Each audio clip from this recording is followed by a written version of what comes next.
Entrega teu caminho ao Senhor, confia nele e o mais ele fará. Muito bom dia! Hoje é um dia para nós entregarmos nas mãos de Deus todos os nossos anseios, todas as nossas ansiedades, colocarmos nas mãos de Deus os nossos problemas e ter a certeza e a confiança que Deus irá entrar com providência na nossa vida para resolvermos todas as nossas dificuldades. Quero deixar com você nessa manhã uma parte da palavra de Deus do livro de Salmo, capítulo 90, o verso 17, onde a palavra do Senhor diz o seguinte: Seja sobre nós a graça do Senhor, nosso Deus, confirma sobre nós as obras das nossas mãos, sim, confirma a obra das nossas mãos. Salmo 90, o verso 17. Que a graça do nosso Deus se renove sobre a nossa vida a cada manhã e que nós possamos sentir os benefícios do poder dessa graça sobre a nossa vida, que possamos a cada dia encontrar a paz na única pessoa que pode verdadeiramente nos trazer a verdadeira paz, que é Jesus Cristo, e que as nossas obras nessa terra sejam confirmadas pelo céu no decorrer de toda a nossa trajetória, e serão elas que irão nos acompanhar no último dia que nós respirarmos sobre a face dessa terra. Querido amigo, que a mão do Eterno sobre você e sobre mim essa manhã possam estar estendidas e possamos viver um dia de muitas bênçãos e de muitas conquistas. A cada manhã, nesse canal, nós estudamos um capítulo da Palavra do Senhor. E nessa manhã, o capítulo que nós iremos estudar é o capítulo 15. E quero convidar você a abrir a Palavra de Deus no verso 1. A sorte da tribo dos filhos de Judá, segundo as suas famílias, caiu para o sul até o limite de Edom, até o deserto de Zim, até a extremidade do lado sul. O Deus que nós servimos é um Deus que cuida dos seus filhos de uma forma holística, em todas as áreas da nossa vida. Jamais nós podemos conceber nos nossos pensamentos e imaginarmos que se nós apenas cuidarmos da nossa vida espiritual, será o suficiente e estaremos agradando ao Senhor. Porque não é dessa forma. Desde o primeiro livro que nós começamos a estudar, do livro de Gênesis, até agora, nós podemos ver nessa trajetória que Deus cuidava da alimentação do seu povo. E Deus queria que o seu povo tivesse saúde e tivesse uma atenção especial com a sua alimentação. Deus também estava preocupado com os relacionamentos do seu povo. Deus também estava preocupado com as famílias entre o seu povo. E nesse momento, nós podemos ver que a preocupação de Deus estava de uma forma externa, onde eles iriam alcançar os limites dessa terra, mas Deus também estava preocupado de uma forma interna. Quais seriam as cidades que o seu povo iria tomar, onde eles iriam morar com as suas famílias, com os seus filhos e iriam se desenvolver nesse relacionamento com o seu Deus. Eu e você, nessa manhã, jamais podemos nos esquecer. O olhar de Deus para a nossa vida não é apenas para uma área da nossa vida, mas o olhar de Deus é para todas as áreas da nossa vida. Deus espera que o cristão tenha uma atenção de uma forma holística e esse crescimento seja em todas as áreas da sua vida. E tenho certeza que hoje, nos dias em que vivemos, se vivermos dessa forma, nós estaremos agradando ao Senhor, porque esta é a vontade de Deus para a nossa vida. A primeira tribo a receber a bênção da primogenitura, da herança da terra prometida, como resultado da aliança assumida com Deus, foi a tribo de Judá. Embora nós saibamos que o filho mais velho era o filho Rubens, mas pelo fato do filho Rubens ter se envolvido com a esposa do seu pai, Jacó o tirou o direito da primogenitura e entregou nas mãos de Judá. E nesse momento Judá estava recebendo de Deus uma bênção especial e seria ele o primeiro a receber a bênção de Deus de possuir a terra, e Deus estava demarcando os limites externos que ele deveria conquistar. Os limites se estendiam desde Edom até Cádiz Berneia, se estendendo até o mar Mediterrâneo. Deus tem um olhar holístico. O desejo de Deus é conceder muitas bênçãos para os seus filhos, Quanto mais nós nos aproximamos e somos fiéis aos compromissos que Deus espera que vivamos, Deus está com as portas abertas, com as janelas do céu abertas, para derramar as suas bênçãos sobre os seus filhos. Josué capítulo 15, o verso 8, há uma expressão na Bíblia onde estabelece também os limites para a terra de Judá, que é o vale de Inom. Inom, no grego, equivale a Geena. Geena, que significa inferno. Nesse local era onde algumas pessoas sacrificavam os seus filhos ao deus Maloque. Eis a razão pela qual Deus abominava esse vale de Inom. Depois que o rei Josias removeu dali o deus Maloque, esse lugar se tornou um lugar de imundícias. Acredita-se que constantemente se mantinha uma fogueira acesa, para que as pessoas que tivessem lixo em casa, suas sujeiras ou imundícia, jogariam nesse vale de Inom, onde essa fogueira incessante, ela queimaria toda a imundícia, queimaria toda a sujeira que fosse jogada ali. Por isso que era considerado como sendo um vale abominável. Esse vale ficava a sudoeste de Jerusalém, fazendo fronteira com o vale de Cedron, entre o templo e o Jardim das Oliveiras, na extremidade sudoeste da cidade. No livro de Josué, capítulo 15, o verso 13, a palavra de Deus diz o seguinte: A Calebe, filho de Jefoné, porém, deu Josué uma parte no meio dos filhos de Judá, segundo lhe ordenara o Senhor, a saber, Kiriate Arba, isto é, Hebron. Este Arba era o pai de Anak. Quando nós olhamos para a Bíblia, nós podemos ver um nome de um homem que não se tornou tão popular entre o povo de Deus, mas era um homem de Deus. Calebe era extremamente respeitado entre o povo do Senhor. Calebe já deveria ter entrado na terra e tomado posse da sua herança há 40 anos atrás.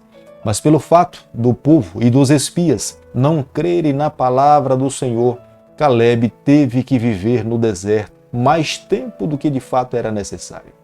Calebe deveria ter alimentado no seu coração um sentimento de arrogância, um sentimento de tristeza contra os seus irmãos, um sentimento reconhecendo que os seus irmãos tinham sido incrédulos, enquanto ele foi cristão, fiel, verdadeiro, crendo no que Deus poderia fazer por ele. Mas Calebe não se tornou esse tipo de homem. Calebe não se tornou um cristão deprimido. Calebe não vivia resmungando dos seus líderes. Calebe não reclamava de Deus. Pelo contrário, Calebe permanecia fiel, confiante, crendo no que Deus poderia fazer por ele. A terra que lhe foi dada, existiam gigantes, homens fortes. Enquanto muitos temeram conquistar aquela terra, Calebe entendia que era uma oportunidade para demonstrar sua fé, a confiança e receber as bênçãos de Deus sobre a sua vida. Eu acredito que Calebe é um exemplo de vida para todos nós. Nos momentos em que nós vivemos, nós precisamos tomar como exemplo o modelo de Calebe. Calebe era tão competente quanto Josué. No momento em que Moisés nomeou Josué como sendo o seu sucessor, Calebe poderia ter questionado. Calebe era de fato competente, mas Calebe reconhece, se essa era a vontade de Deus, que Josué assumisse a liderança do povo do Senhor, quem seria ele para questionar o que Deus estava determinando? A sua única responsabilidade, de fato, era obedecer o que Deus estava pedindo para que pudesse ser feito, e ele foi fiel em seguir a liderança do seu amigo Josué. No verso 16, Calebe faz uma promessa dizendo que daria a sua filha Axa em casamento a um homem que tivesse coragem de invadir e atacar a cidade de Kiriate. Era uma cidade de gigantes. Nós precisamos nos lembrar de um detalhe. Naquele período, os pais tinham nas mãos a responsabilidade exclusiva de encontrar um bom casamento para suas filhas. Era uma preocupação familiar. Um pai tinha que ter uma atenção especial no cuidado de quem as suas filhas iriam se casar, porque o seu próprio nome e a sua posteridade dependeria de quem seria o homem que seria aquele que estaria se casando com as suas filhas.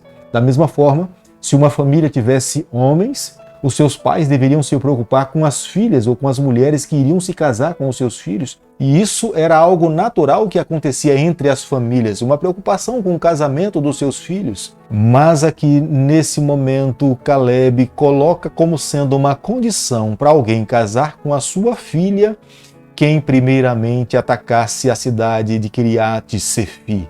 Era uma cidade de gigantes. Caleb não queria que esse que atacasse tomasse por completo, mas seria aquele que primeiro tomasse a primeira atitude de mostrar coragem, valentia em destruir o povo dessa cidade, Kiriat Sefi. E o homem que se colocou à disposição para atacar Kiriat Sefi foi Otoniel.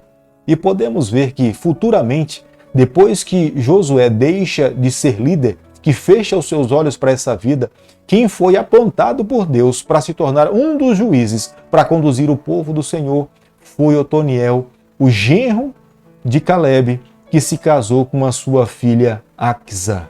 Portanto, entendemos que a mão de Deus estava sobre a vida de Otoniel. Otoniel foi um juiz abençoado pelo Senhor e o povo de Deus teve muitas conquistas através da liderança de Otoniel. Isto é uma prova clara que Caleb tinha uma preocupação com as suas famílias, em especial com a sua filha Axa. Ele não daria sua filha para qualquer pessoa, ele de fato usou como uma prova invadir a cidade e esse reconheceu como sendo um homem valente, digno para entrar para sua família. É por isso que ele permitiu que Otoniel se casasse com a sua filha Axa. No verso 19 do capítulo 15, nós podemos ver que a filha de Caleb pediu ao pai uma fonte de água, porque a terra era seca. Como é que ela poderia plantar se não tivesse um lugar onde ela tivesse condições de colher água para irrigar o solo que era seco? E Caleb concedeu à sua filha Axa uma região onde ela teria condições de poder colher água para irrigar a terra e colher os frutos que seriam plantados. Nós tomamos como exemplo para a nossa caminhada cristã que todo filho também precisa se voltar para o seu Pai Celestial e pedir bênçãos especiais sobre a sua vida. Nós não podemos viver uma vida acanhada, porque o Pai que nós servimos, Ele é muitíssimo rico, Ele é extremamente poderoso. Sob as suas mãos estão detidas todas as bênçãos que podem ser depositadas sobre os seus filhos, mas muitas vezes nós não recebemos bênçãos maiores porque nós não acreditamos que somos merecedores dessas bênçãos ou que o nosso Pai não quer nos abençoar. Mas, amigo, nessa manhã eu quero convidar você que pela fé a cada dia marchemos, crendo que Deus sim quer derramar bênçãos cada vez maiores sobre a nossa vida. O que eu e você temos que fazer é crer no que Ele pode fazer por nós e tenha certeza que a nossa vida será muito mais abençoada pelo Senhor. Josué capítulo 15, o verso 63, a palavra de Deus diz o seguinte: Não puderam, porém, os filhos de Judá expulsar os jebuseus que habitavam em Jerusalém. Assim habitam os jebuseus com os filhos de Judá em Jerusalém até o dia de hoje. A cidade de Jerusalém, por direito, por herança, foi dada por Deus à tribo de Benjamim. Mas a tribo de Judá gostaria e queria compartilhar a conquista da cidade de Jerusalém junto com a tribo de Benjamim. E Deus então permitiu que isso pudesse acontecer. Mas acontece que a tribo de Judá não conseguiu expulsar os jebuseus que moravam dentro da cidade de Jerusalém. Isso trouxe sérias implicações para a vida do povo de Deus. Somente no futuro, quando Davi se tornou rei de Israel, é que Davi, sob a liderança de Davi, é que eles conseguiram expulsar os jebuseus por completo de dentro da cidade de Jerusalém. Isso, nessa manhã, nos traz lições espirituais. Quando nós falhamos em crer e confiar no poder de Deus, a nossa vida espiritual se torna limitada. Por mais que Deus queira abençoar o seu povo, somos nós mesmos que nós nos sentimos incapazes de receber as bênçãos do Senhor. Deus queria dar a cidade de Jerusalém para Judá, mas Judá se sentia incapaz, eis a razão pela qual eles recorreram à tribo de Benjamim para poder os auxiliar. Creio que nos dias em que nós vivemos, nós podemos também viver uma vida espiritual limitada se nós estivermos presos ao medo, se nós tivermos complexo de inferioridade, de incapacidade, de competência, nós jamais conseguiremos alcançar as melhores bênçãos que Deus quer derramar sobre o seu povo. Por isso que a cada dia nós precisamos viver pela fé. Era uma cidade maravilhosa, a cidade de Jerusalém. Uma bênção grandiosa para a tribo de Judá e a tribo de Benjamim. Nós sabemos que Jerusalém era a cidade querida de Jesus Cristo. Foi lá onde Davi morou e parte da sua vida viveu dentro dessa cidade. Nós sabemos que o céu amou tanto a cidade de Jerusalém que o próprio nome da cidade querida de Deus, que um dia descerá do céu para que os seus filhos possam morar dentro dela, o nome que essa cidade leva é Cidade de Jerusalém. É para lá onde nós sonhamos um dia viver com o nosso Deus e com os nossos queridos. Mas a tribo de Judá, por algum momento, descrendo do que Deus poderia fazer por eles, eles deixaram de usufruir do melhor dessa terra. Creio que, amigo, nessa manhã, ao sairmos para as nossas atividades, eu e você, nós precisamos a cada dia crer, confiar, nos colocar nas mãos de Deus e tenha certeza que bênçãos maiores Deus irá derramar sobre a nossa vida. Querido amigo, nessa manhã, ao concluirmos o capítulo 15 do livro de Josué, nós precisamos tomar 3 orientações para a nossa vida. Primeiramente, tenha certeza, o olhar de Deus para a vida de todo cristão, de todo filho, é um olhar holístico. Deus olha para a nossa vida em todas as áreas.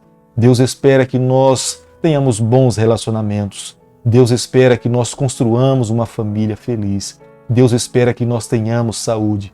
Deus espera que a cada dia nós possamos cada vez mais desenvolver uma vida de intimidade com o nosso Deus. Mas Deus espera também que nós possamos ter cuidados com os relacionamentos que os nossos filhos terão, com quem irão se casar.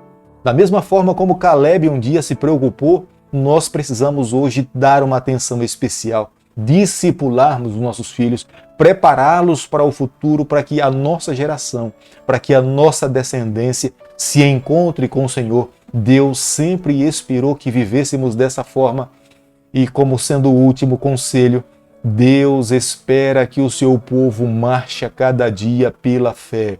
Bênçãos grandiosas Ele quer derramar sobre nós, mas muitas vezes nós não recebemos porque nós não confiamos, não cremos no que Deus pode fazer por nós. Às vezes nos achamos muito incapazes de receber as grandes bênçãos que Deus quer derramar sobre a nossa vida. Por isso, nessa manhã, eu convido você para que nós juntos possamos seguir com fé, marchando, crendo, para que muito em breve nós possamos nos encontrar com o nosso Deus e viver com Ele para todo sempre. Querido Pai, nas Tuas mãos nessa manhã nos colocamos.